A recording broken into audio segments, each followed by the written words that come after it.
čaka nas eno zelo tako motivacijsko, energično predavanje ameriškega predavatelja Daniela Newmana. Gre za tako uvodno daljše predavanje in sicer Odporni na prihodnost, Futureproof, 7 ključnih stebrov uspeha digitalne preobrazbe. Morda ste se kdaj vprašali, kaj so pa skrivnosti teh podjetij, ki so vzdržljiva pa odporna v svetovnem merilu? Kako to, da kljub vsem tem spremembam tehnologije, pa novim zahtevam strank, pa konkurence, ne samo, da so stabilna, ampak tudi so odporna na prihodne spremembe? Kaj delajo? Nenehno se prilagajajo. Zdaj pa kako se podjetja prilagajajo, pa ni stvar samo tehnologije, pa digitalne preobrazbe. Gre predvsem za delovanje. In to delovanje nam bo danes predstavil Daniel Newman. On je principal analyst, glavni analitik, ustanovitelj, direktor podjetja Futurum Research in pa direktor marketinške agencije Broadsuit Media Group. Se pravi, 7 stebrov, ki prispeva k digitalni preobrazbi. Futureproof, Daniel, the stage is yours. En aplauz, prosim.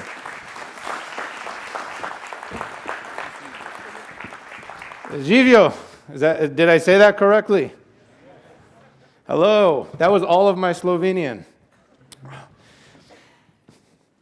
So you guys look like an excited audience. It's very, very pumped up. I want to say I really, really enjoyed the last conversation. That was terrific. I want to give a little appreciation to each of you. Because for me, I can read, I can go online and I can learn, but to have the opportunity to sit and listen to people who are helping to lead digitalization and digital transformation for your country, it's very good for me. In America, we have a saying, and over the next 30 minutes that I have with you, and we say, it's like putting 20 pounds of sand into a 10-pound bag. And what that essentially means is over the next 30 minutes, I'm going to give you a ton of information, and it's going to go very, very fast. But the beauty is I stand here with Futureproof. Tomorrow, I will have 4 hours, correct? 4 hours with a workshop, and not only myself, but my co-author, Olivier Blanchard. And Olivier is from France. He's French, so we have a little American, a little European, and we will go much, much deeper into everything I'm going to discuss today. By the way, who wants a book? I think I saw her first hand up, so I'm going to run this out there. I just looked, and it's an imperfect, my eyes may not be fast, but I think her eyes were first, so enjoy. See, I'm just seeing how awake everybody is. You know, everybody, mornings on Monday can be very, very tough. But I wanted to make one comment about everything I heard in the last session before I dig into my presentation. And I want to give a little perspective from where I sit. In the United States, we have a lot of challenges as well, and obviously you guys watch the news that you watch, and you hear what you hear, and you decide what you decide, just like we do when we make decisions about the rest of the world. But one thing I think we are very good at is innovation. I think the reputation of us finding and building some of the world's most innovative companies is something that we should be very proud of. And one thing I think that would add a lot of value to cultures who are trying to really digitalize or create a digital transformation strategy is to just think about one thing, partnership. So up here you have partnership from resources, government. In America, we tend to look at that as a partnership, but we never depend on it, if that makes sense. And I just want to say that we innovate, companies tend to innovate in partnership with the organizations, but we don't depend on them to tell us how to do it. And most of the time, actually, the companies really drive the innovation, and they bring government in along with them, and it's like a marriage, it's like a relationship. But I think so many small and medium companies do so well because we don't wait. We don't wait for innovation. We partner in innovation, and when we have great ideas, we go to regulators, we go to committees, we go to our government and help them support expansion and global expansion and regional expansion. But we never sit there and say, come help us do it and do it for us. We say, let's do it together. And I think that's really something that should be a theme that in countries is they have many offerings. I listened to the offerings that you guys were sharing, but if you sit and wait for them to come to you and say, here's how you do it, you might be waiting a long time because there's just not enough of them to be out in front of all the businesses. So let's talk about Futureproof. But before I do so he mentioned I've written the book Futureproof, but actually before Futureproof, I wrote 5 more books. And the book I wrote before it was called Building Dragons. And Building Dragons was the first of a 2-book series that followed up with Futureproof, and it was all about digital transformation. And for me, it started in the classroom. So yes, I run a research company, and I write about digital transformation. I consult with big technology companies, but it started with me with students. And I was in a classroom, and I was teaching digitalization at the graduate school level. And I was listening to what students thought it meant to be successful in business. And what I was hearing over and over again was students referencing the same companies: Google, Facebook. They would look at Amazon, Alibaba, companies like that. And that was the companies that in their mind was success.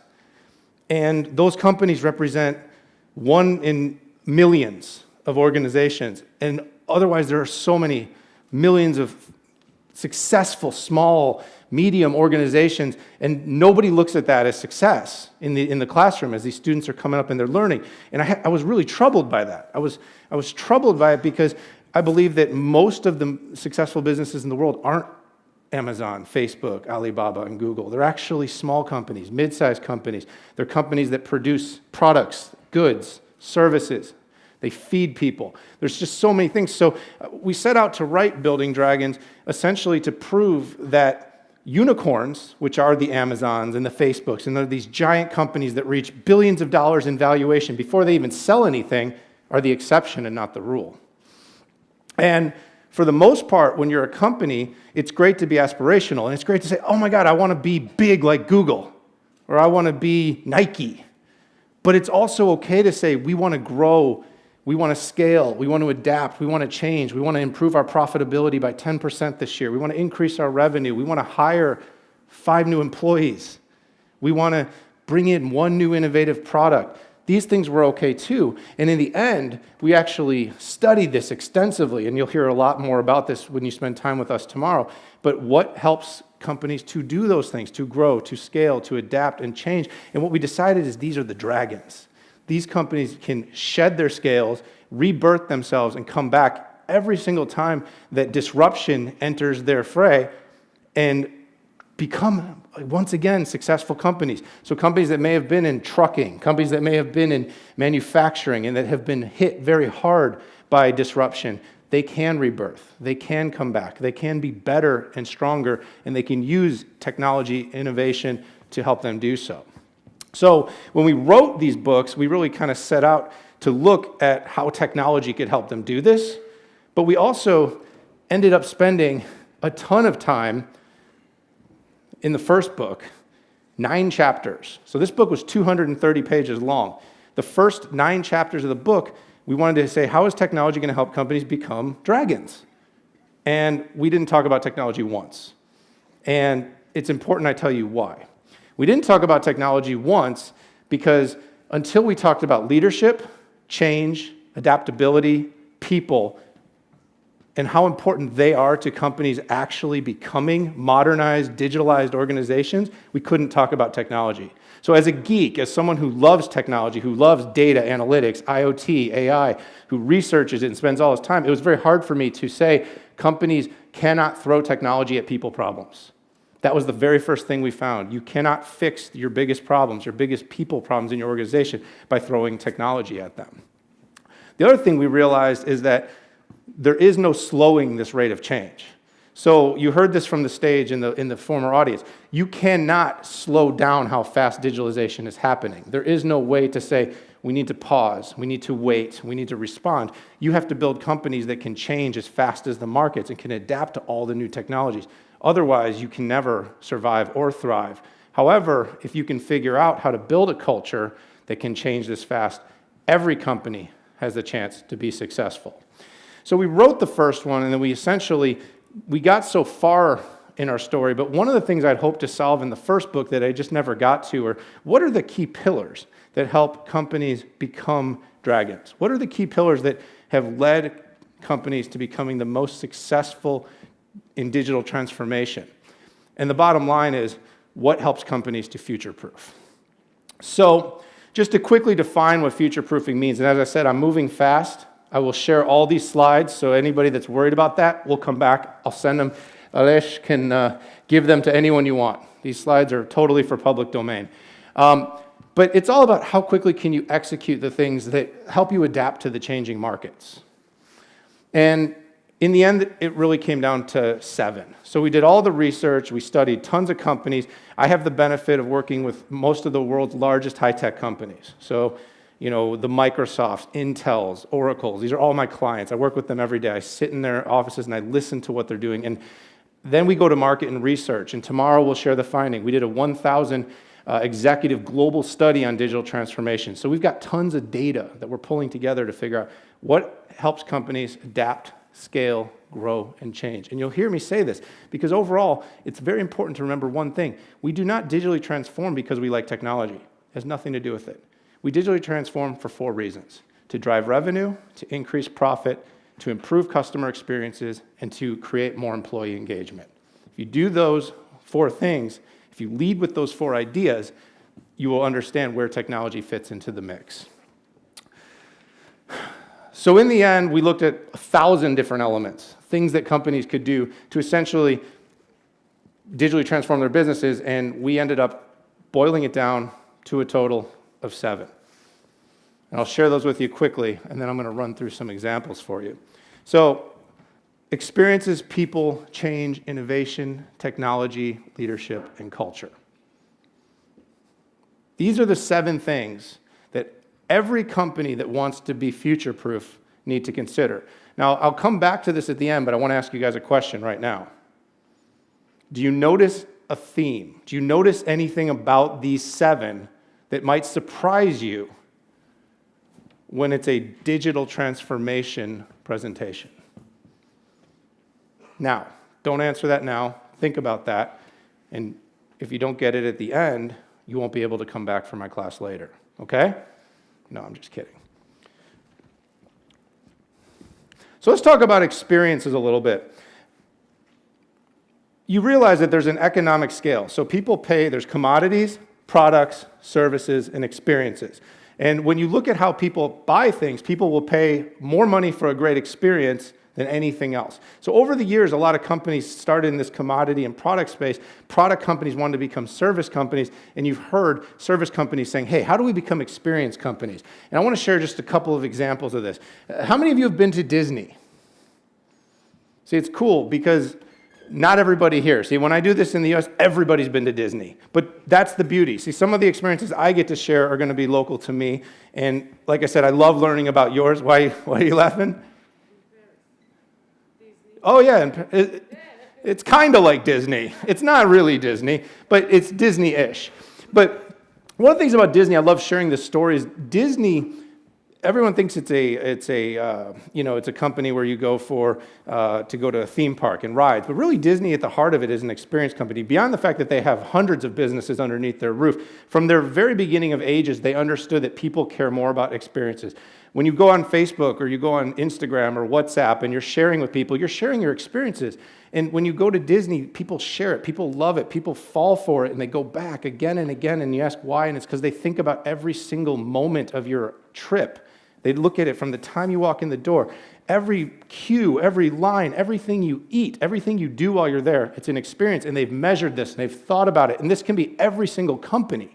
You can think about what is the experience your business creates.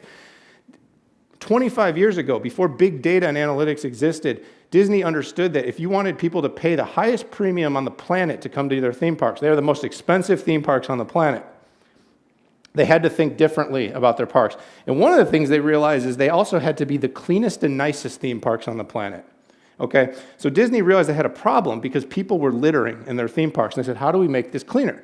We need to figure this out. Well, this was before you had all the technology and data and analytics. They took people, they took cast members, they stuck them in the middle of the theme park, okay? And they said, if I want people to stop throwing their hot dog litter or their cups from their drinks onto the ground, what we need to do is we need to better understand behavior. People stood in the middle of the park and they watched someone buy a hot dog, eat it, and watched what they did with the trash, with the garbage, with the litter. And then what they actually did is used analytics. They counted the number of steps that somebody took from the time they bought the hot dog to the time they placed their trash on the ground. Okay, all over the theme parks. 25 and a half steps. 25 and a half steps was how far people would walk before they would just drop their trash. Crazy, right? So what did they do?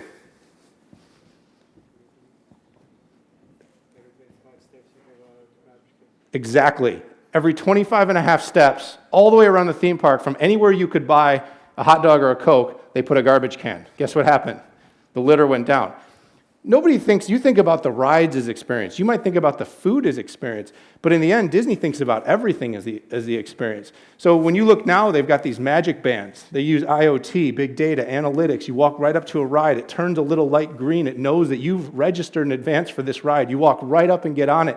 But people are wearing this band. Nobody's thinking about the technology. It's all about what experience does it create. Companies that are transforming are experience companies. They're thinking about it. And I always ask you, and I said this before, what experience does your business create? Whatever business you're in, do you understand the experience that your customers have when they try to do business with you? And you could be selling anything, but you have to think, what experience do we create? So what I ask people is, understand experiences aren't only the future of business, they're the now. And Adobe, if you're familiar with the company Adobe, most of you should be, PDFs, everybody's seen a PDF. They did some research on this exact topic, and they determined 90% of businesses say they will compete in the next 1 to 2 business years on experiences. 90% of companies worldwide said they're competing not on products, not on services, but on experiences. But I can tell you there are only a handful, and this is from doing research, of companies on the planet that truly are experience companies. So that's an opportunity for every company to think, what experience do we create? The second pillar is people, okay? Now this one tends to come up later, and we actually talked about this at a dinner I was at here last night, that a lot of times when you're talking about digital transformation, we talk about technology. But people are core, and companies who are successfully transforming understand the role of people in their business, all of you. So we have this habit right now with, thanks to Google and Facebook and different technologies, that we look at people and data as sort of clicks and likes, and we've kind of taken the human out of business. But realistically, it's at the center. Behind everything we do online is a person. Behind every activity we do is people. And behind all that data are human beings. And companies that put their humans first, that put people at the beginning in the front of their organization, tend to have stronger relationships and tend to see better business results.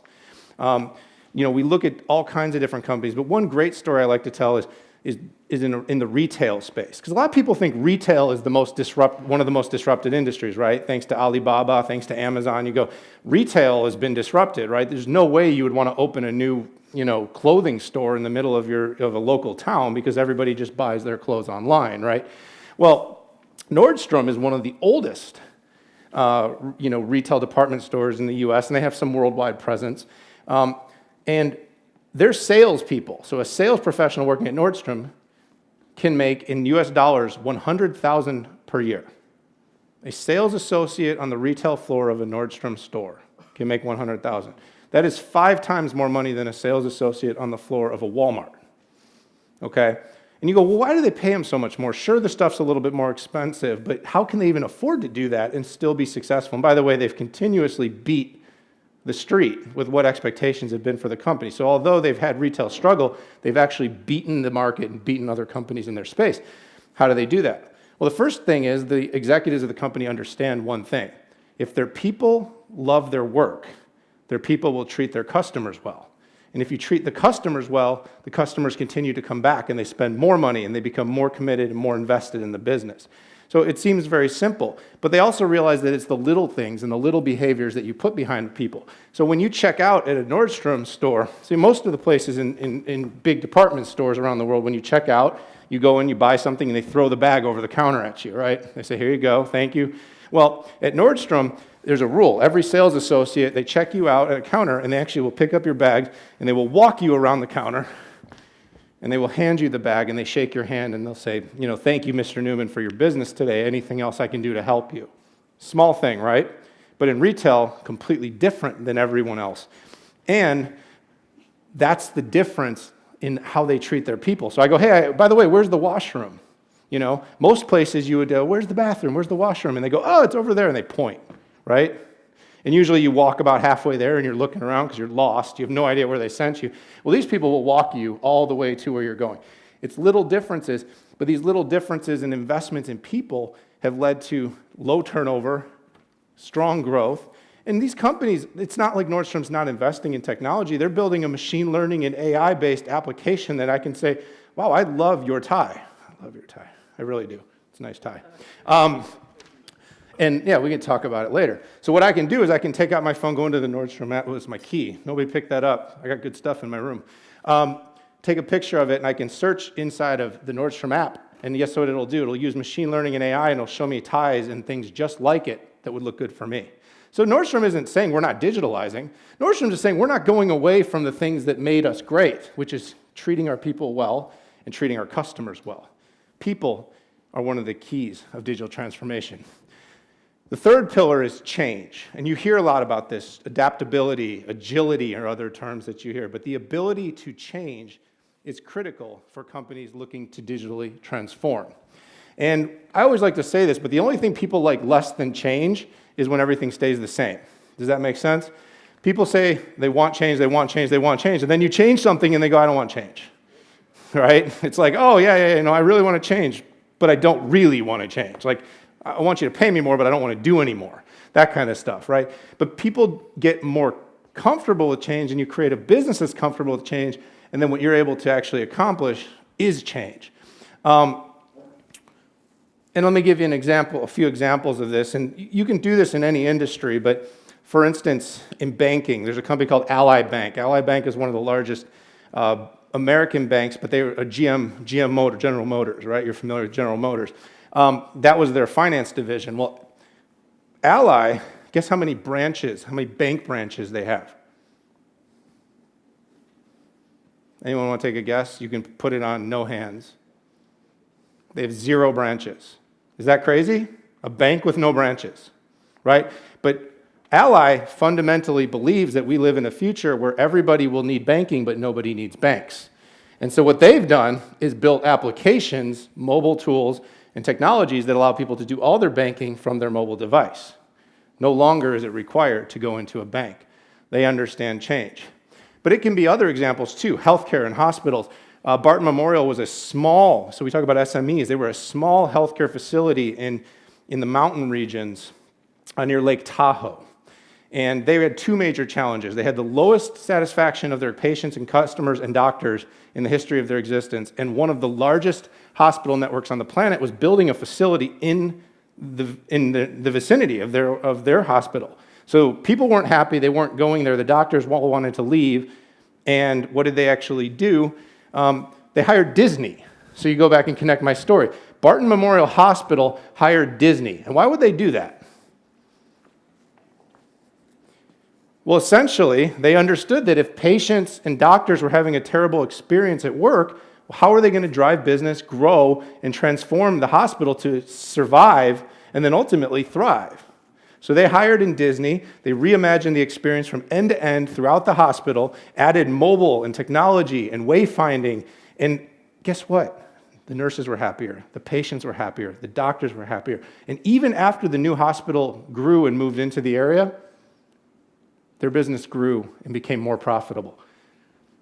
And the last one is Target stores. And Target's a really interesting one too, because Target had the world's largest data breach in its time. So they were one of the first companies that had a massive data breach when their credit terminals got hacked. And like 25% of people who had shopped at Target ever were hacked. And they actually hired the Department of Defense. So we talk about partnerships. The Department of Defense contractors. They brought in a partnership through a DoD contractor to come in and help them reestablish their business, because they knew if they got hacked one more time, they may not survive. And that's how important data breaches are now. One hack can be the end of your business. One of the largest credit rating agencies in the world, a company called Equifax, got hacked once, and they may not survive from it. That is how big and how important it is.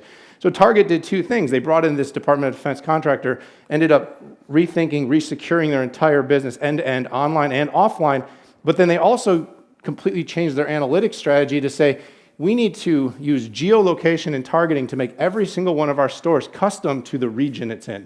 Because just like Europe, right, it would be very crazy for me to think all European countries are the same, right?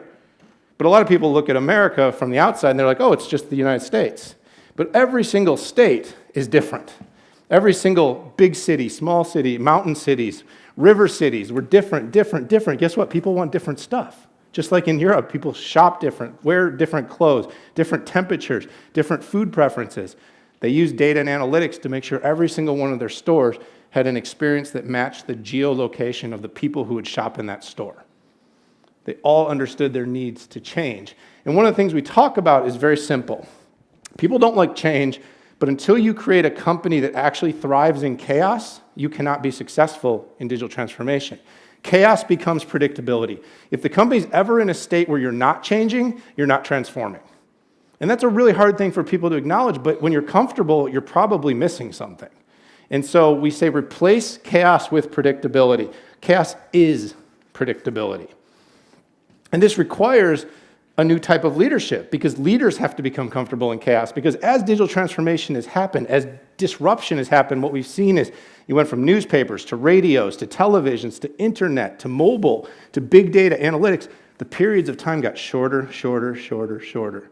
And now when you're a CEO, you maybe have 1 year, 2 years before the next big technological disruption is going to come into the market and make you change. So you need to think differently. So the fourth pillar, we're going to come back to leadership. The fourth pillar is innovation. Now, I made a few comments about innovation, about partnerships, about companies needing to be innovative. And here I want to talk about one particular area of innovation, and that's the idea of failing fast to succeed sooner. The companies that are most innovative on the planet, we found a consistent theme. They figured out how to fail fast. And I understand that that whole idea can sound a little bit fuzzy, like, oh, that's great, we should try to fail.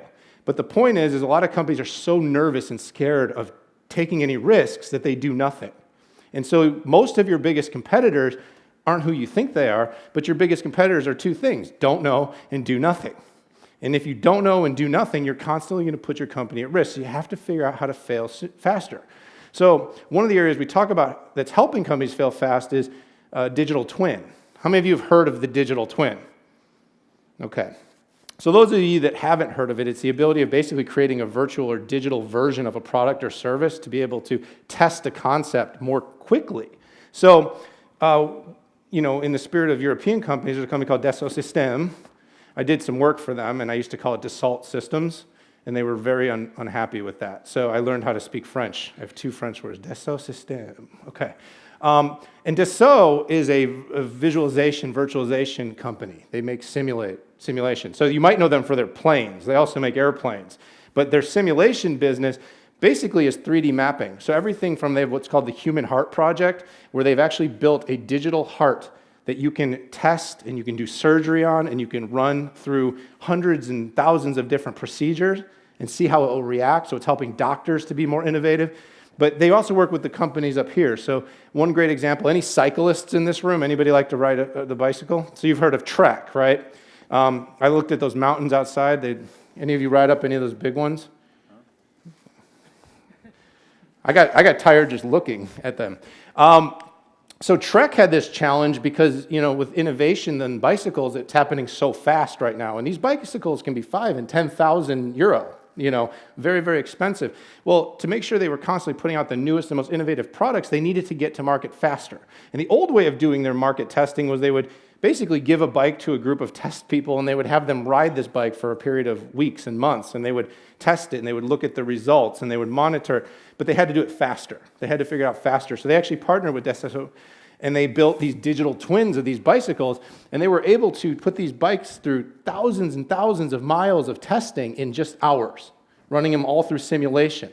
What were they able to do? They were able to cut their innovation and R&D costs by a third. They were able to offer them at a more affordable price. They were able to innovate and bring new products to market faster, all by looking at the way digital twin could help them.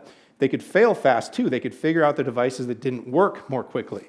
So the idea of fail fast to succeed sooner isn't just a slogan. It's not just a nice idea. Companies that are innovating are looking at this and saying, let's figure out all the bad ideas as quickly as we can so we can get to the good idea. Sorry, I skipped ahead. There's another company called IDEO. And IDEO is a think tank for innovation. And they were working with one of the world's largest toy companies. And they said to them, we had this problem because they had this lab innovation. They had a couple of people in this toy company responsible for all the innovation. Well, they'd come out with a handful of ideas a year, and they'd do the traditional. They'd bring a round table in, they'd ask them a bunch of questions, they would say what's going to work, what's going to not, and they would decide based on old school market qualitative type of research what products they're going to bring to market. Well, the company was struggling, and they were only getting about a dozen new products to market. Well, IDEO said, let's do a fail fast experience. Let's come up with 1,000 ideas as fast as we can. And they had their innovation team and leadership, and they brought outside people in, 1,000 ideas. Guess from that 1,000 ideas, how many ideas they deemed after running through their innovation model were going to work? 1,000. Anyone want to guess? How many ideas did they deem would work? 3? Come on, the back of the room. You don't get to sleep just because you're further in the back. I'm going to pretend you said 8. 37. So not bad, 37. But if you think about that, right? 1,000 ideas, 37. What percentage is that? 3.7% of their ideas were deemed to be successful, likely in the market if they brought these products out. What does that mean? That means 963 of their ideas were bad. Okay, they failed 963 times to find 37 times they didn't. And also, if they only came up with 10 or 20 ideas a year in their traditional model and had a 3.7% success rate, how many of those products were going to be successful? So you see, the idea is very important. And the other thing is understanding that innovation isn't one size fits all. So I talked about innovation being partnership and innovation being fail fast, but innovation isn't the same in every company. Smaller companies have to innovate different than big companies. Sure, someone said on the stage, bigger companies tend to transform better than small companies because they understand processes better and resources. But guess what else? Big companies are big, bloated, and slow. Big companies have tons of bureaucracy that slows down their ability to change. So small companies can innovate because they can fail fast. It's easier for them. Large companies need more processes. That's just one for instance. One of the other things we did in our research that we found is innovation in a lot of companies has to be done in community, meaning innovation comes from people who are responsible for innovation, but it often comes from throughout the organization. And in companies where people are incented to participate in innovation, you'd see more innovation, meaning how do you reward employees who give you great ideas? And most of the time when we talk to companies, they have zero incentive. They just want employees to bring great ideas because they're just happy to be there. And in companies where people feel rewarded, feel like their ideas will be validated, will be brought to market, will be tested and tried, people are more likely to participate in innovation than somewhere where they don't feel like their ideas are going to be given credit or given any sort of monetary incentive for coming up with these ideas. So, in short, when it comes to innovation, the change is happening almost overnight.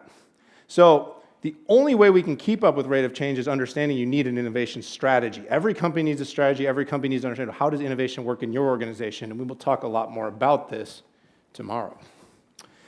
So the fifth pillar was leadership and transformation.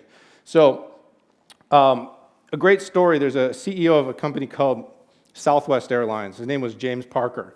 September 11th is one of the most horrific days in the history of the world, obviously even more horrific for the United States because it happened on our soil. The two planes flew into the building. Airline industry was crumbling, right?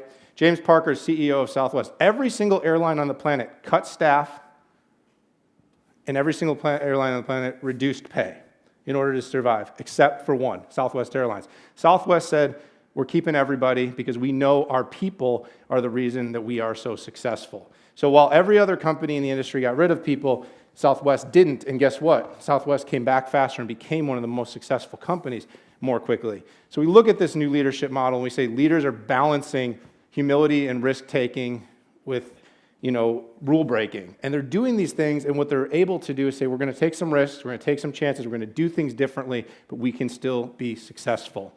And I got to go a little quick because I took a little long in the beginning, so I'm going to fly through these last couple, but we're going to talk more about these. And the idea behind leadership is you really need to boldly take some risks to go where no one else is. This is what the faster rate of change is forcing us to do. We cannot do what we've always done and expect to get what we're going to want. And CEOs need to be the leaders of your company's digital transformation. It is not something you can delegate to someone in your organization. It's not an IT person. It's not a finance person. The CEO is where it starts, the CEO and the board. And about half the time in our recent research, we found that's not the case. So digital transformation starts with people, ends with people, and needs to be led by people. And if it doesn't, all the technology in the world will not get you where you want to go. So the sixth pillar is technology. I finally got there, and people are always like, why did it take you so long to get to tech? But realistically, every single trend I've brought up has been driven by technology. Experiences at Disney, the Magic Band, it's IoT, it's big data, it's analytics.